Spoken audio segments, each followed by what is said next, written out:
সম্মানিত দর্শক, আসসালামু আলাইকুম। মিনিমাল ক্যানভাসে আপনাদের স্বাগতম। শুরু হয়ে গেল মাহে রমজান।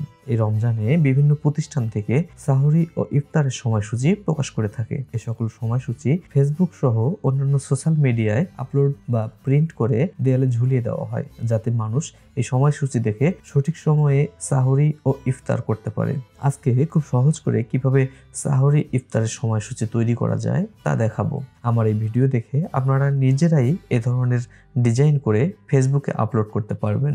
কাজে ভিডিওটি স্কিপ না করে শুরু থেকে শেষ পর্যন্ত দেখুন এবং চ্যানেলটি সাবস্ক্রাইব করে পাশে থাকা বেল আইকনটি ক্লিক করে রাখুন। তাহলে চলুন শুরু করি।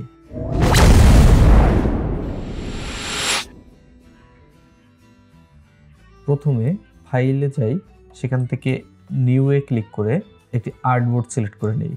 এই আর্টবোর্ডে আমরা আমাদের ডিজাইনটি করব। তো চলুন ডিজাইনটি কীরকম হতে যাচ্ছে একটু দেখে নেওয়া যাক। আমরা আজকে এই ডিজাইনটি তৈরি করব। এই ডিজাইনটি তৈরি করার জন্য আমাদের যে এলিমেন্টগুলো দরকার আছে, যেমন এখানে একটা ল্যান্টার্ন, এই স্টার, এই চাঁদ, কিংবা মাহে রমজানুল মোবারকের এই ভেক্টর, বিসমিল্লাহির রহমানির রাহিমের এই ভেক্টরগুলো আমার ডাউনলোড করা আছে। সেই সঙ্গে এখানে ব্যাকগ্রাউন্ডের মধ্যে একটি টেক্সচার দেওয়া আছে, এই টেক্সচারের ভেক্টরটিও ডাউনলোড করা আছে। আমরা এই ডিজাইনটি তৈরি করব। এই ডিজাইনটি তৈরি করার জন্য প্রথমে এই ডিজাইনটিকে আমরা এই আর্টবোর্ডে নিয়ে আসি। এখন আমরা একটি রেক্টাঙ্গল নেই, যেটা এই আর্টবোর্ডের সমান করে নেব। সেটার একটি কালার আমরা দিয়ে নেই। এই কালারকে গ্রেডিয়েন্ট থেকে অ্যাঙ্গেলটাকে ঘুরিয়ে দিই। এরপর এর নিচে আরেকটি রেক্টাঙ্গেল নেই, এটির কালারকে এরকম ডিপ একটি কালার দিয়ে নেই। এরপর এর উপরে আরেকটি গ্রেডিয়েন্ট কালার যে নিয়েছিলাম সেটাকে আমরা ফেরত নিয়ে আসি। এখন এই ব্যাকগ্রাউন্ড দুটিকে আমরা লক করে দিই, যাতে এর উপর দিয়ে আমরা পেন টুল দিয়ে কাজ করার সময় এটি ডিস্টার্ব না করে। লক করার জন্য Ctrl+2 চেপে লক করি। এরপর আমরা পেন টুলটা সিলেক্ট করি এবং এই ধরনের একটি শেপ অঙ্কন করি। এই ধরনের শেপ অঙ্কন করার জন্য আমরা এভাবে একটি শেপ নেই।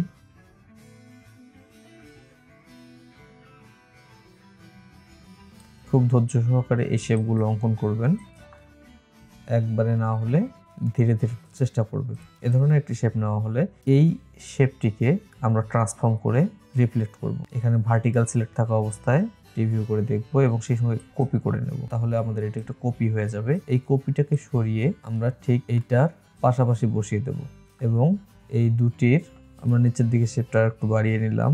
এরপর আমরা পাথফাইন্ডার থেকে এটা ইউনিটি করে নিলাম। এটার আমরা একটি কালার দিই, এ ধরনের একটি কালার দিয়ে নিলাম, ইয়েলো কালার। ইয়েলো কালারের সঙ্গে আমরা ম্যাজেন্টা কালারের কিছু পার্সেন্ট বাড়িয়ে দিই। শেপটিকে সুন্দর করার জন্য আমরা আরেকটু প্রচেষ্টা করি। এরপর দুই পাশের অংশের সমান করে এটাকে টেনে বড় করে দেই এবং উপরে ও নিচে টেনে আমরা শেপটাকে সুন্দর করার চেষ্টা করি। এরপর এই কর্নারগুলোকে সিলেক্ট করে রাউন্ড করে দিই। আমাদের শেপ তৈরি হয়ে গেছে। এরপর এটাকে সিলেক্ট করে অবজেক্ট থেকে পাথ, অফসেট পাথে ক্লিক করি। অফসেট পাথে প্রিভিউ অন করে এটাকে মাইনাস করে দেই, 0.15 রেখে ওকে করে দিই। এরপর অফসেট করা অংশটিকে আমরা কালার চেঞ্জ করে সায়ান 20, ম্যাজেন্ডা 20 এরকম একটি কালারে রাখি। এরপর এটিকে আমরা অ্যাঙ্গেলটা ঘুরিয়ে 90 ডিগ্রি অ্যাঙ্গেল করে দেই এবং এখান থেকে রিভার্স গ্রেডিয়েন্ট করে দিই। তাহলে আমাদের উপরের দিকে এই ধরনের একটা কালার চলে আসবে। নিচে আর্টবোর্ডের বাইরে আমাদের যে অংশটা আছে এটা কেটে দেওয়ার জন্য একটি রেক্টাঙ্গেল সিলেক্ট করি। এরপর পুরো অংশটা সিলেক্ট করে শেপ বিল্ডার টুল থেকে আমরা এটিকে মাইনাস করে দিই। তাহলে আমাদের বাইরের অংশটা, বাড়তি অংশটা চলে যাবে। এখন আমরা এই লেখাগুলিকে নিয়ে আসি এবং পিছনের যে টেক্সচার বা ভেক্টরগুলো আছে সেগুলোকে নিয়ে আসি। এজন্য এটাকে নিয়ে আসলাম, এটাকে এখানে বসিয়ে দিলাম। স্টারের যে ভেক্টরগুলো আছে এটা আপনারা ইন্টারনেটে সার্চ করলে পেয়ে যাবেন। এ ধরনের ডিজাইন নিয়ে এসে আপনারা এখানে বসিয়ে দিতে পারেন। এরপর এ ধরনের একটি ভেক্টর আমি ব্যবহার করেছি, আপনারা চাইলে অন্য কিছু ব্যবহার করতে পারেন। এরপর একটা চাঁদের ভেক্টর নিয়ে এসে এখানে বসিয়ে দিই। পিছনে যে টেক্সচারটা দেখতে পাচ্ছেন, এই টেক্সচারটা যে কাজটা করা আছে, এখানে একটি গ্রেডিয়েন্ট কালার দেওয়া আছে। এই গ্রেডিয়েন্ট কালারের এক পাশটা এখানে দেখলে বুঝতে পারবেন যে ধীরে ধীরে বিলীন হয়ে গেছে। এই ধরনের কাজটা করার জন্য এই গ্রেডিয়েন্ট কালারকে আমরা প্রথমে এখানে গ্রেডিয়েন্টে চলে যাই, এখানে গ্রেডিয়েন্টে সিলেক্ট করে নেই, এটার এই অপাসিটিকে আমরা 0 করে দিই। তাহলে দেখুন গ্রেডিয়েন্টের এক সাইড আমাদের প্রায় হাইড হয়ে গেছে। এরপর এটিকে আমরা বসিয়ে দিই, এটিকে আমরা একটু বাইরের দিকে রেখে বসিয়ে দিলাম। আমরা পরবর্তীতে এটাকে মাস্ক করে নেব। মাস্ক করার জন্য একটি রেক্ট্যাঙ্গেল শেপ আমরা আমাদের আর্টবোর্ড বরাবর টেনে নেই। এরপর নিচের এই ব্যাকগ্রাউন্ড সহ এই রেক্ট্যাঙ্গেলকে সিলেক্ট করে রাইট বাটন ক্লিক করে মেক ক্লিপিং মাস্ক। এরপর এটাকে আমরা পিছনে পাঠিয়ে দেওয়ার জন্য পুরোটাকে সিলেক্ট করে কন্ট্রোল শিফট ধরে থার্ড ব্র্যাকেটে ক্লিক করি, তাহলে এটা আমাদের এই অংশের নিচে চলে যাবে। সেম ভাবে এই জিনিসটাকে আমরা আবার কপি করে নিই। কপি করার জন্য আমরা কন্ট্রোল অল্টার এবং শিফট ধরে ক্লিক করব, সেক্ষেত্রে সমানভাবে কপি হয়ে আসবে এবং এটাকে আমরা ট্রান্সফর্ম করে রিফ্লেক্ট করে দেব। এটাকে আমরা এখানে বসিয়ে দিই। পিছনে আমাদের টেক্সচারটা তৈরি হয়ে গেছে। এরপর এখানে একটি আমাদের শেপ নেওয়া আছে, এই শেপটিকে এটি গ্রেডিয়েন্ট কালার দিই এবং ঠিক মাঝখানে এই শেপটিকে কপি করে আবার উপরে পেস্ট করে দেই। উপরে পেস্ট করার জন্য কন্ট্রোল F চাপবো, অর্থাৎ ফ্রন্টে পেস্ট হবে, তাহলে এটা উপরে চলে আসবে। এটাকে আমরা একটু ছোট করে দিলাম। এরপর এটির কালারকে আমরা চেঞ্জ করে এটার পিছনে যে কালারটা আছে এই ধরনের কালার আমরা দিয়ে দিলাম। এটার উপরে আমরা আরেকটি শেপ নিলাম, সেটার কালারকে আমরা একটু হালকা করে দিলাম। গ্রেডিয়েন্ট কালার সিলেক্ট করার কারণে এটা এরকম লাগতেছে। এরপর আমরা লেখাগুলোকে নিয়ে আসার জন্য মাহে রমজানুল মোবারক লেখাটাকে নিয়ে আসি। এটা একটা ভেক্টর ডাউনলোড করা আছে, এটাকে আমরা বসিয়ে দিলাম। এরপর এখানে লেখা আছে 2045 হিজরি 1430 বঙ্গাব্দ 2024 খ্রিস্টাব্দ। এই লেখাগুলোকে আমরা নিয়ে আসি। আমরা এখানে দেখতে পাচ্ছি এখানে ক্লিক করার পর বা মাউস হোভার করার পর এখানে এইরকম স্কোয়ার কিন্তু শেপ ধরতেছে। এটা আমাদের এই ভেক্টরগুলোকে এমবেড করা নেই, এজন্য ধরতেছে। আমরা এই সব জিনিসকে সিলেক্ট করে এমবেড করে নেই, তাহলে আর এই জিনিসটা থাকবে না। এমবেডটা আমরা এরকম উপরে পাবো, উপর থেকে আমরা এখানে এমবেড করে নিতে পারি। অথবা যদি এখানে না পাওয়া যায় সেক্ষেত্রে আমরা উইন্ডোজে গিয়ে লিঙ্কে ক্লিক করব। লিঙ্কে ক্লিক করলে এখানে যে লিঙ্ক চলে আসছে, এখানে আমরা এই 3 ডটে ক্লিক করলে যে এমবেড অপশনটা পাবো। আমার এখানে সবগুলো এমবেড করা হয়ে গেছে, যার কারণে এই অপশনটা হাইড হয়ে আছে। আপনারা কোনো কিছু সিলেক্ট করলে যেটা এমবেড করা নেই এরকম কিছু সিলেক্ট করলে এখানে এই অপশনটা পেয়ে যাবেন, যে এমবেড ইমেজ। কোনো কারণে যদি এই অপশনগুলো আপনার এমবেড করা না থাকে সেক্ষেত্রে প্রিন্টিং এর ক্ষেত্রে গিয়ে এই ইমেজগুলোকে মিসিং করবে। এক কম্পিউটার থেকে যখন অন্য কম্পিউটারে আপনারা ফাইল ট্রান্সফার করবেন তখন আনএমবেড করা লিঙ্ক ইমেজগুলো মিসিং থাকবে। আমরা এখানে একটা শেপ নিয়ে নিই, এই শেপের কালারকে আমরা এই কালারটাকে সিলেক্ট করে দিলাম। এটার কর্নারগুলোকে আমরা রাউন্ড করে দিই। এটার ভিতরে আমরা লিখে দেই সাহরি ও ইফতারের সময়সূচি। যতটা বড় করা যায় আমরা বড় করে রাখলাম। এরপর ঢাকা ও তার পার্শ্ববর্তী এলাকার জন্য কথাটাকে নিয়ে এসে আমরা এর উপরে বা নিচে দিয়ে দিই। আমরা এটা উপরেই বসিয়ে দিলাম, তাহলে আমাদের সেন্টেন্সটা সুন্দর হলো, ঢাকা ও তার পার্শ্ববর্তী এলাকার জন্য সাহরি ও ইফতারের সময়সূচি। পরবর্তীতে আমরা এবছরের সাল, হিজরি সাল, বঙ্গাব্দ ও ইংরেজি সালকে নিয়ে এসে এর নিচে বসিয়ে দিলাম। এরপর রমজানের এই সময়সূচিটাকে তৈরি করার জন্য প্রথমে আমরা এখান থেকে এখান পর্যন্ত একটি রেক্ট্যাঙ্গল শেপ অঙ্কন করে নেই, সেটার কালারকে আমরা সিলেক্ট করে এই কালারটা দিয়ে দিলাম। এরপর এটাকে আমরা ভাগ করে নেব, 5 ভাগে বিভক্ত করে নেব। এজন্য অবজেক্ট থেকে পাথ থেকে স্প্লিট ইনটু গ্রিড করে নেব। সেখান থেকে এটাকে আমরা কলামে যেহেতু ভাগ করব তাই কলামকে আমরা ভাগ করে নেব। এখানে প্রিভিউ দিলে আপনারা দেখতে পাবেন ভাগ হয়ে গেছে।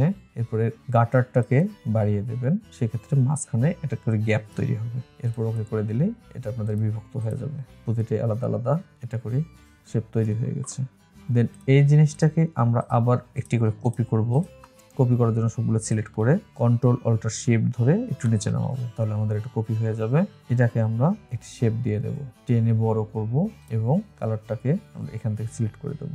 এই ধরনের কালার চলে আসার পর গ্রেডিয়েন্ট থেকে আমরা অ্যাঙ্গেলটাকে ঘুরিয়ে 90 ডিগ্রি করে দেবো, তাহলে আমাদের কালারটা এরকম চলে আসবে।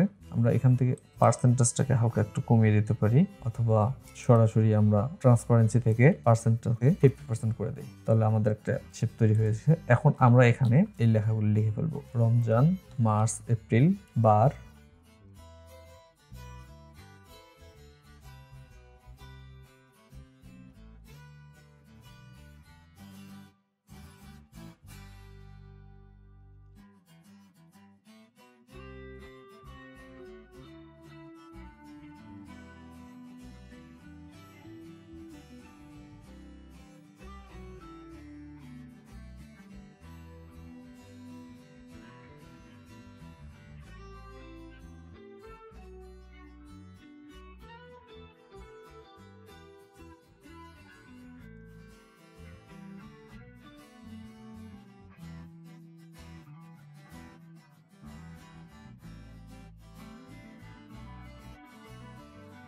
আমি এই লেখাগুলোকে এতক্ষণ থেকে বসিয়েছি।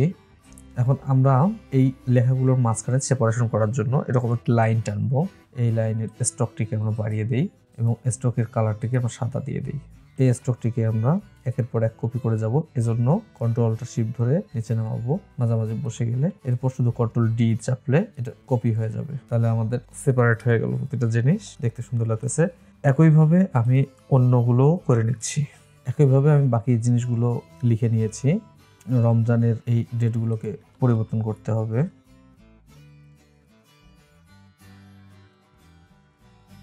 আমার কাজ প্রায় শেষ। এখন এই সাইডটাকে আমি ফাঁকা রেখেছি। এখানে আমি ঠিক এভাবে রহমতের 10 দিন, মাগফিরাতের 10 দিন এবং নাজাতের 10 দিন লেখাগুলোকে বসাবো।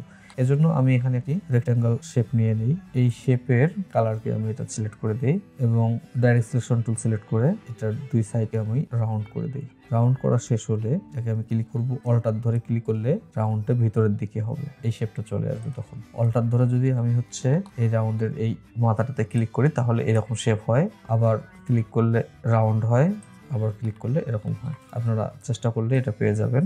এরপর এখানে আমি লেখাটাকে বসিয়ে দিই।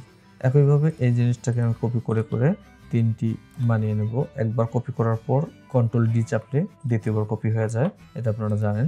এরপর আমি শুধু এই লেখাটাকে চেঞ্জ করে এখানে বসিয়ে দেব। এরপর এই অংশটিতে আমি লিখে দেব চাঁদ দেখার উপর নির্ভরশীল এবং আমরা এই কোন সূত্র থেকে এই সময়সূচিটা পেয়েছি সেটা আমরা লিখে দেব। আমার ডিজাইন তৈরি হয়ে গেছে। এরপর আমরা সৌজন্যে কাকে দিতে চাই, যে প্রতিষ্ঠানের নাম যাবে সেটা আমরা এখানে লিখতে পারি। আমার ক্ষেত্রে আমি দিচ্ছি এবং এটার কালারকে আমি হোয়াইট করে দিচ্ছি, এটাকে আমি মিডল লাইন করে দিচ্ছি। তাহলে আমাদের ডিজাইন তৈরি হয়ে গেছে। আপনারা দেখতে পাচ্ছেন খুব সহজেই এটি ডিজাইন তৈরি হয়ে গেল। এরপরে এটাকে আপনারা শেপ দেবেন। কন্ট্রোল-শিফট-এস শেপে আপনারা শেপ দিতে পারেন, যে নামে আপনারা শেপ দিতে চান। এবং এটাকে আপলোড করার জন্য এটাকে আপনারা এক্সপোর্ট থেকে এক্সপোর্ট অ্যাজে যাবেন, সেখান থেকে জেপিজি সিলেক্ট করে ইউজ আর্টবোর্ড দিয়ে দেবেন। সেক্ষেত্রে আর্টবোর্ডের বাইরে যদি কোনো কিছু থাকে সেই জিনিসগুলো আপনারা অ্যাভয়েড করবে, এই জন্য ইউজ আর্টবোর্ডটা দিয়ে নেবেন। এরপর এক্সপোর্ট করে দেবেন। সিএমওয়াইকেটা 8GB কালার করে দেবেন, যেহেতু এটা ওয়েবে আপলোড হলে 8GB কালারের প্রয়োজন হয়। এখান থেকে মিডিয়ামটা হাই করে দেবেন এবং এমবেড আইসিসি প্রোফাইলটা অবশ্যই দিয়ে রাখবেন, তাহলে কালার পারফেক্ট আসবে এবং সেভ দিয়ে দেবেন। আজকের ভিডিও ছিল এটুকুই। পরবর্তী ভিডিও দেখার আমন্ত্রণ রইল। ধন্যবাদ।